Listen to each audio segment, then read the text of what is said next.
Hey YouTube, so it's Thursday, and last night when I went for the walk with the dog, I said that it looks like it stopped raining.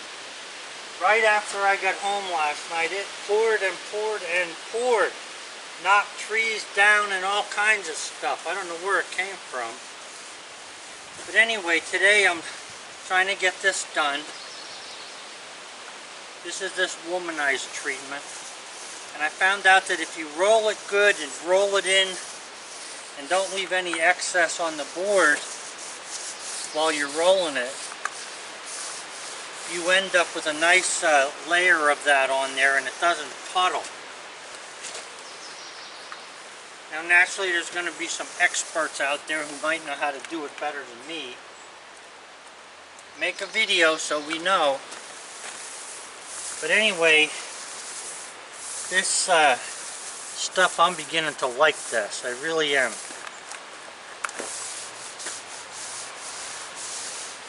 What you see here, like if you see where it looks like it's thicker or thinner or whatever, it's actually the wood itself. It's the wood itself taking up the stain in a different fashion. It's taking it up faster or slower, depending upon how much sap is in the wood. But if you roll the whole thing like this, you end up with a really nice looking board. Okay.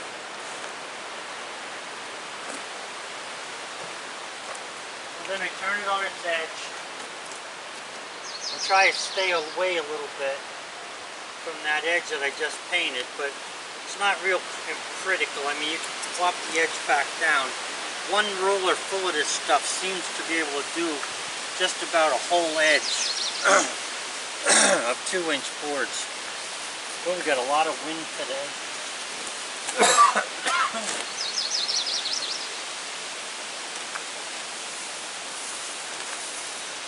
need to get this deck done. I can't be fooling around with this much longer.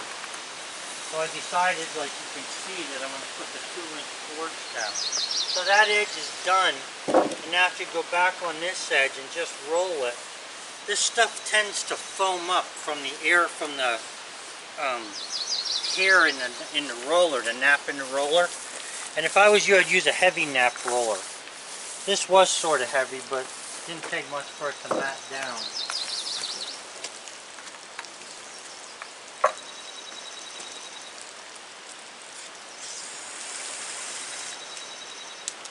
I'm making fertilizer for my wife's plants.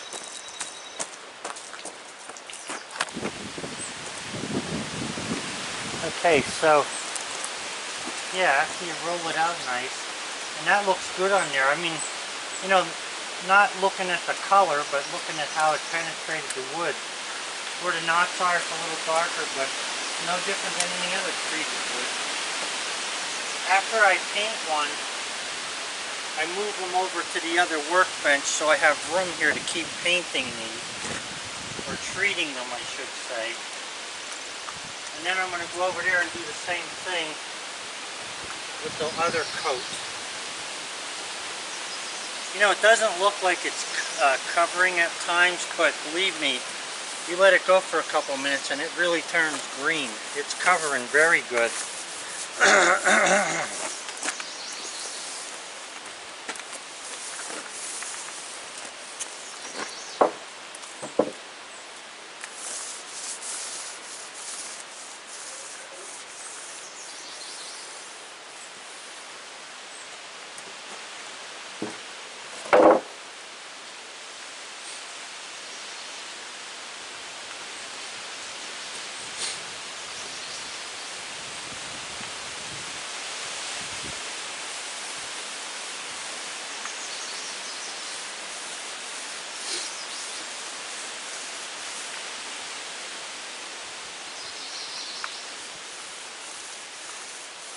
The way this stuff goes on, it acts, look, I've stained about 1,000 decks. You know, I can't tell you how much wood I've stained.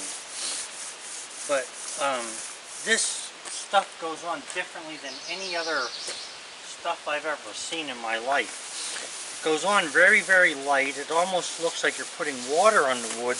And then all of a sudden it turns this really dark green color. And the longer you leave it sit, the darker it gets, just by itself. But I do put 2 coats on though. I think that putting 2 coats on is a major help to it.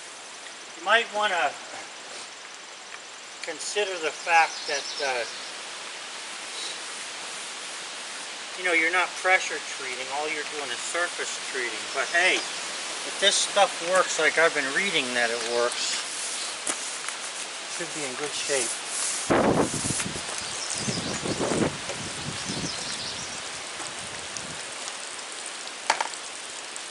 So I'm going to take this one and move it over to the next pile.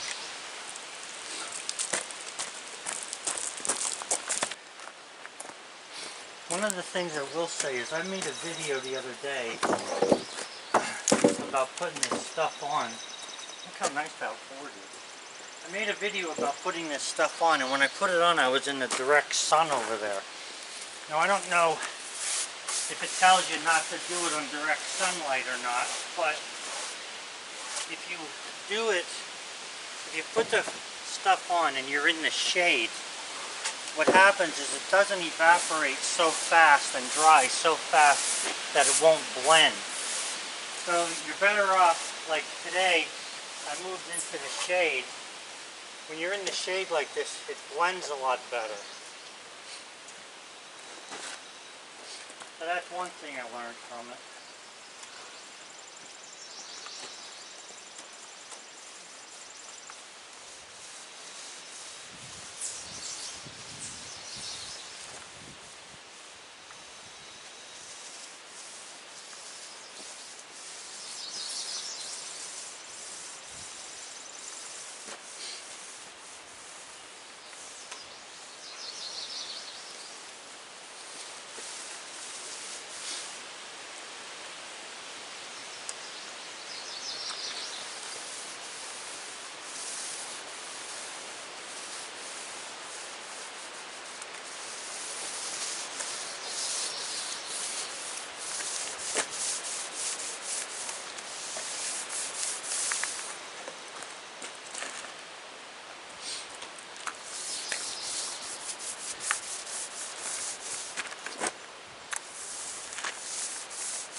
When I was in business and building decks, there was a time when we would charge $15 a square foot to build a deck. So a deck the size of the one I'm building there would be $2,300. Now you're talking quite a few years ago, so that price has got to have gone way up. I would say that it's probably more like $21 a square foot.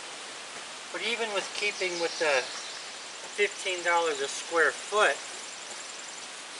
it didn't cost me near that to cut this wood.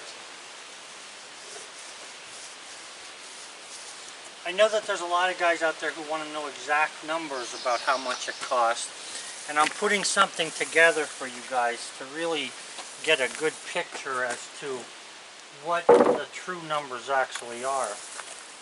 You're going to have to wait for me to get that together because I've only been working on it at night.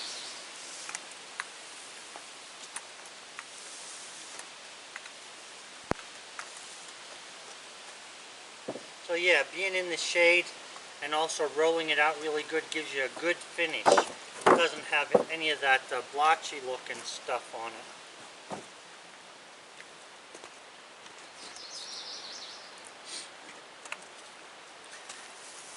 Now these boards only need to look good on one side anyway, the other side will be hidden.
unless you think it's too hot in there.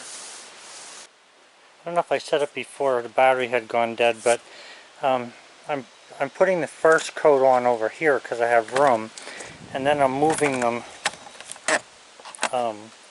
over to there on the horses so that I can paint them a second coat before they go onto the deck.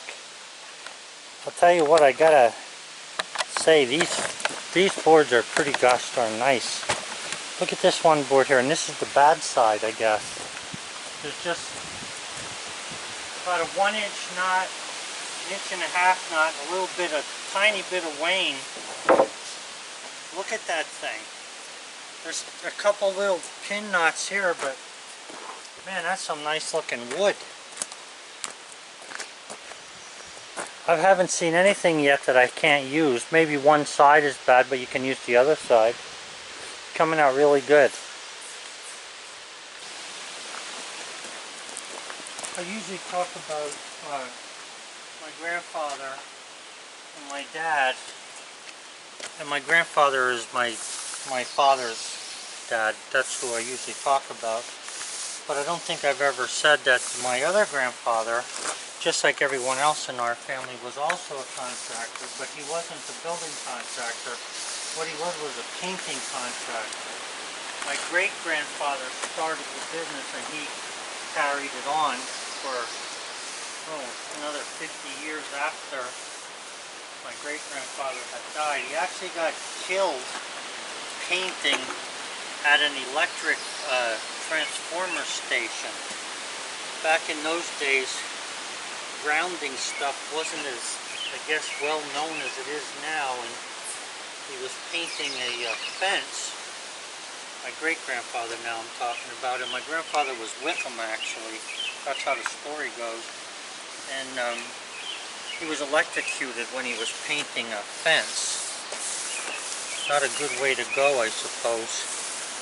But anyway, my grandfather then carried the painting business on for another 50 years after he died, after my great-grandfather died. And sometimes my Grammy would call me up, since I was a building contractor, and she'd say, please, please, give your grandfather some kind of work. He's driving me crazy. This is way after he retired. So I used to have him paint. I owned a lumber yard and stuff, and I'd leave him paint the doors and, you know, around the windows and stuff like that, just to give him something to do. But one day he was painting, and I was watching him because, I mean, I did a lot of painting myself. As a contractor, you know, you paint decks, you do molding, you paint drywall, all kinds of stuff, which I've done. But he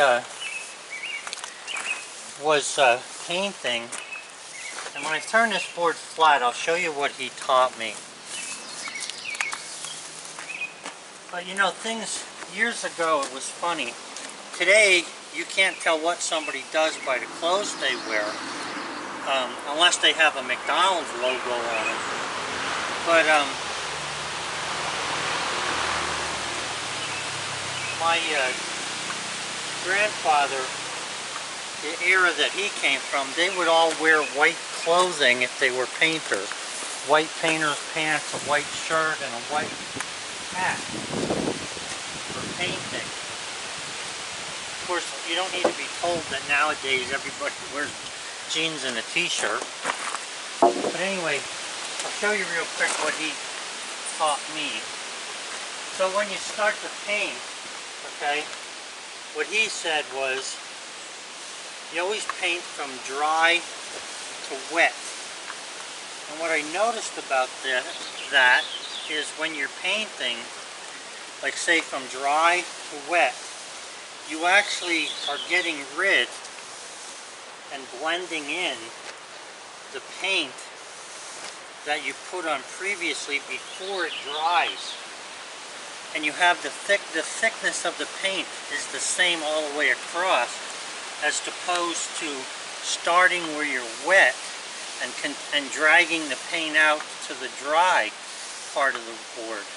So in other words, what he's saying is you don't paint from here this direction, Not that you can't roll it. You can roll it and swash the brush either way.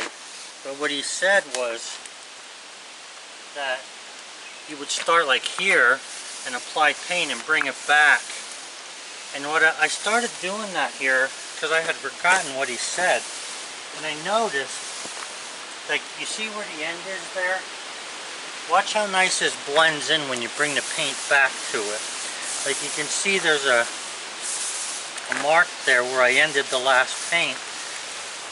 But when you bring this back, it almost makes it disappear. It's a whole lot different than if you start and go forward, because you're rejuvenating that paint that was just put down. And you see how it's sort of smooth there? This black area here is because of the knot, but it ended that stain mark that was there, just like the rest of the board. So I started doing that, and surprisingly it works pretty nice. But as long as you keep this stuff moving and you get it on as quick as you can, I only have one more board left to do. It comes out surprisingly smooth. Nice smooth finish. Oh, and I wanted to say, you know, it's getting to the point where I can't answer all the comments writing anymore. I find it easier to do it if I'm going to just say it. So I had gotten a comment the other day where somebody said not to plane the face of the deck wood because it would make it slippery. Now that's a good thought, and I'm not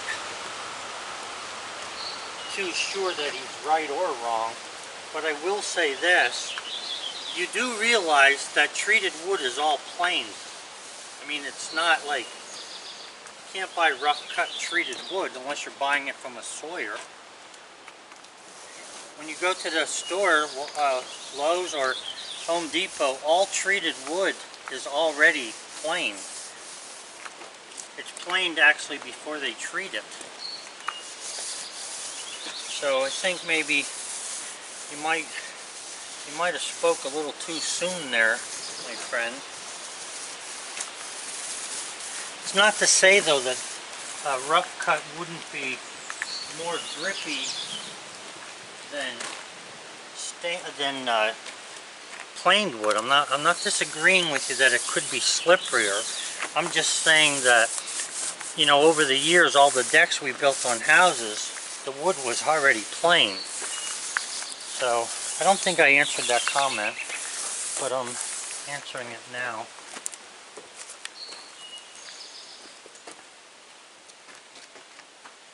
Well, this is the one I've been looking for, the last one on this pile. Now I have another pile this size over there that I have one coat on. Naturally, this only has one coat on it.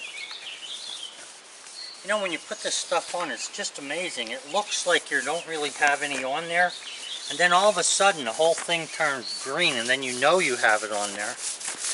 Really like this stuff, and it's not as bad as you know, it's let out to be as far as the MSDS stuff and everything. I'm not saying you can drink it, I'm just saying it's not quite as bad as what, you know, some people have said it might be. So it seems pretty decent. I'm going to buy another one of these up at Home Depot, and because Lowe's doesn't sell it for some reason. I'm down to about I'd say I have a half of a 5-gallon container left there. So I'm going to do the math on it and figure out how much wood I actually stained once I finish the 2 coats on this stuff. And it'll give us an idea of how much it would cost to treat wood like this, because I really think there's a good market for this stuff. Because the stuff nowadays that they sell as pressure treated, like I was saying, isn't really guaranteed that long. So I think that if you would sell, as a sawyer, if you would sell pressure treated, not pressure treated, but you would sell it as treated lumber, surface treated lumber, I think you could do good with this. I think that if you cut fence parts and stuff, I think this is the way to go. Maybe with posts, to get them treated posts, you could you know, make yourself some kind of a cylinder and fill it up so you don't have to use so much of that, and dip the post. Now a couple people had mentioned about dipping, and I think it's a good idea. The only thing is you'd need a lot more, you know, you'd be wasting a lot, I believe. It all depends on how you take the board in and out of the dipping. I'm thinking about some kind of a pipe with this stuff in it. I don't know if I mentioned that before. Some kind of a pipe, PVC pipe, so you can put this in, pick it up, leave the board run off, the excess treatment, and then store the board somewhere where it can dry. I think a guy could put a nice little operation together doing that. Especially, like I said, if it was fence posts and stuff, because I see down at Tractor Supply, they sell a ton of treated landscape ties. So if you were to cut 4x4s or 4x6s and sell them as landscape ties or landscaping lumber, and you treated it like this, I think you might have another outlet for making money doing this Sawyer stuff. Because let's face it, they make a lot of things out of wood, and we need to be able to compete, especially as a small business. See how dark that's got. That's only one coat on there.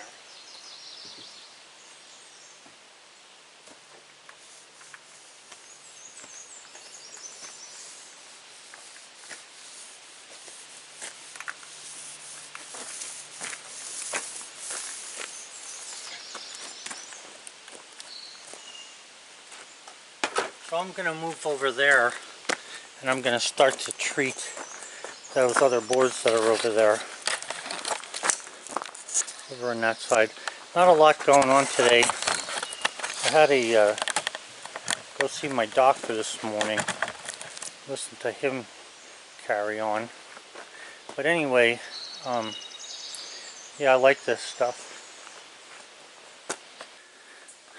Well guys, it's the end of the day on Thursday, and didn't get a whole lot done today because I had to go to a doctor appointment, but I got those treated, the ones over on that far side treated.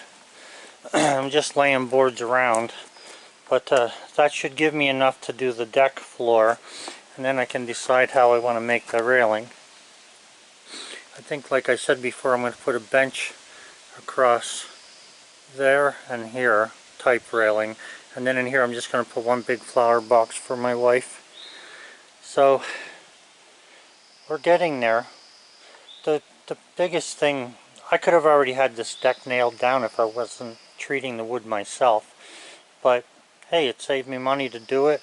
It saved me money to cut the lumber, and I didn't have to pay anybody to do the work. So should be in good shape here. Alright guys, well it's getting late at the end of the day, like I said, so have a good one. Just thought you might want to know how far I got. Bye.